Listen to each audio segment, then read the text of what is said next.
What specific economic and political reforms did Deng Xiaoping introduce to start the rise of modern China? A relevant question. Very relevant question. Important question. What policies did Deng Xiaoping create? Which did he abolish or modify? And how did these changes transform the Chinese economy and society? What major challenges did he face from within the party, the bureaucracy, and society at large? And how did he overcome them to establish the path that led to China's global emergence? Thank you for your attention to this matter. So, the amount of questions you packed into this one comment, to answer them satisfactorily and properly, it would take me probably several hours to go into all of this in detail.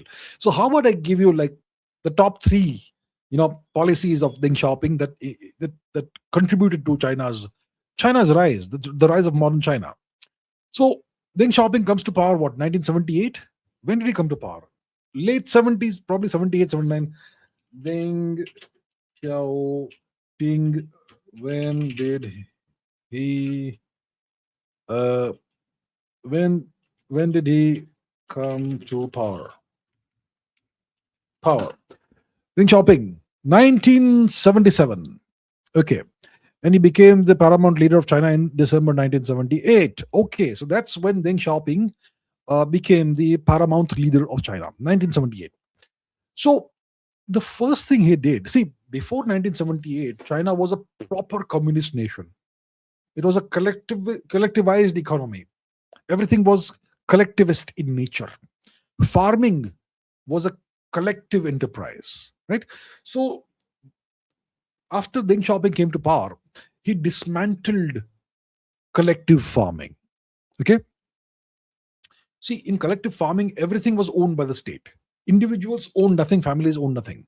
They did not own the land. They did not own their own household, their own house. They did not own the produce of the farmland. They owned nothing. The state owned everything. The farmers, the peasants were simply, well, essentially peasants or slaves who were owned by the Chinese Communist Party. So from the time Deng Xiaoping came to power, he almost immediately dismantled collective farming. He gave limited land use rights to individual farmers and their families, right?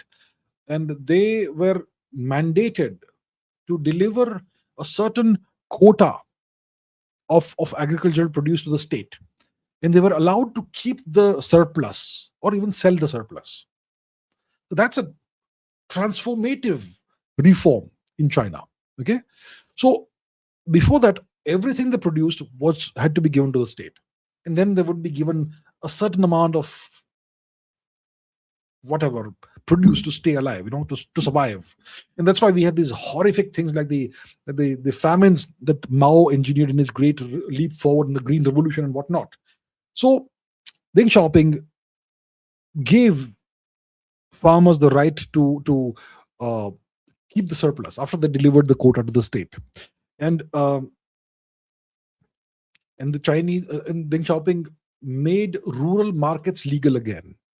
So farmers could set up markets and sell the produce to whoever wanted to buy it, So and they could keep the profits, they could keep the money, that sort of thing. So because of this, this incentivized farmers to grow more and to produce more. So grain output shot up. The income of farmers, that also shot up. It rose significantly by the early 1980s.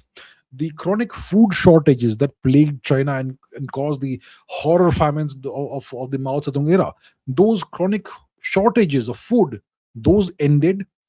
And over time, this had the effect of creating a large rural purchasing power capability.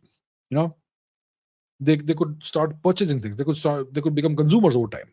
So and because of this, farmers were also allowed to diversify into cash crops and activities that were non-farming activities. So this eventually gave rise to various kinds of small cottage industries and enterprises.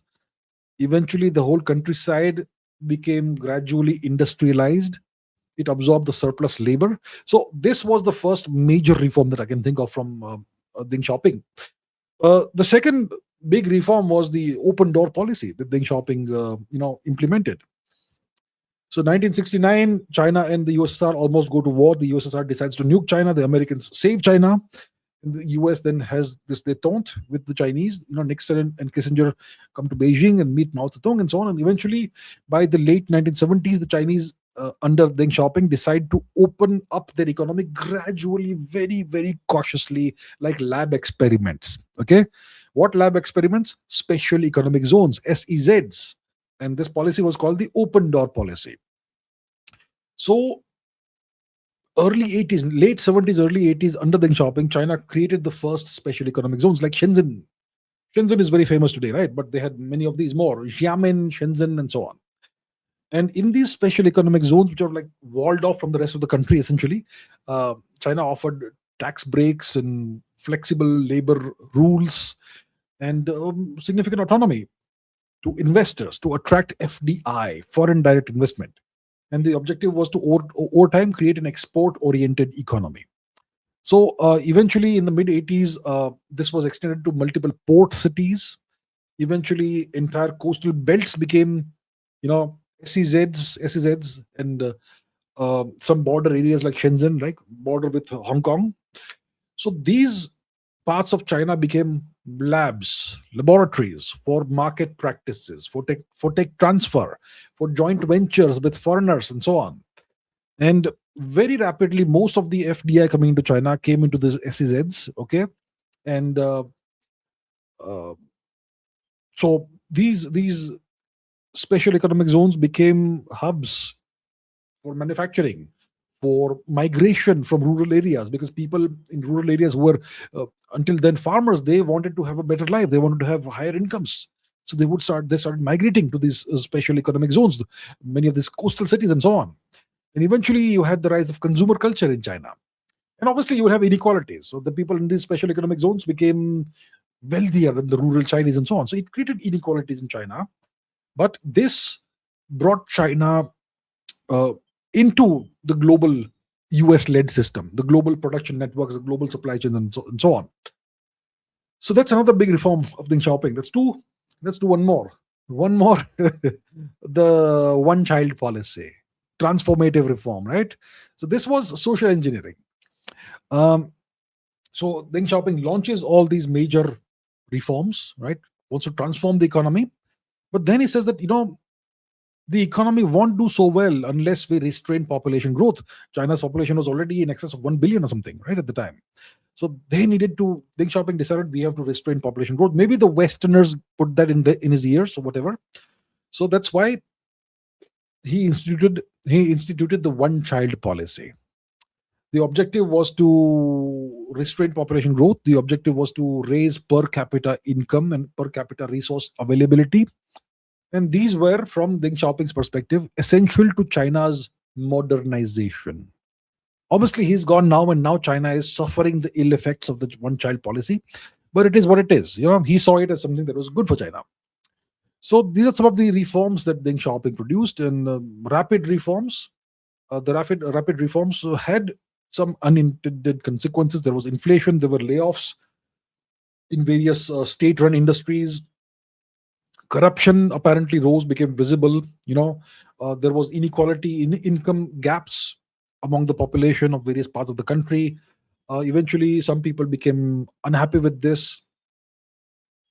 There were, as Chinese people, some Chinese people became more prosperous. They started demanding political liberalization, democracy. It eventually led to what happened in 1989, nationwide protests in China, but it centered on Tiananmen Square in Beijing, right, where students and various other Chinese citizens demanded, political reform, democracy, accountability, anti-corruption, all that. And obviously, Deng Xiaoping said that was too far. They're gone too far, and that's why there was a military crackdown, and one-party rule was preserved. So that's kind of, in a nutshell, three of the major reforms that Deng Xiaoping did. If I were to go into all the reforms, I would have to read a few books first of all, and explaining all of that would take several hours or maybe a whole semester, possibly, if I was to do justice to it. So that's kind of the impact Deng Xiaoping had on China. A transformative figure for sure. He did good, he did bad also. The one-child policy is, in retrospect, if you look back from today's perspective, it's been a disaster for China. But China wouldn't be where it is today if Deng Xiaoping had not unleashed all those reforms back in the day, in the late 70s and early 80s. Right.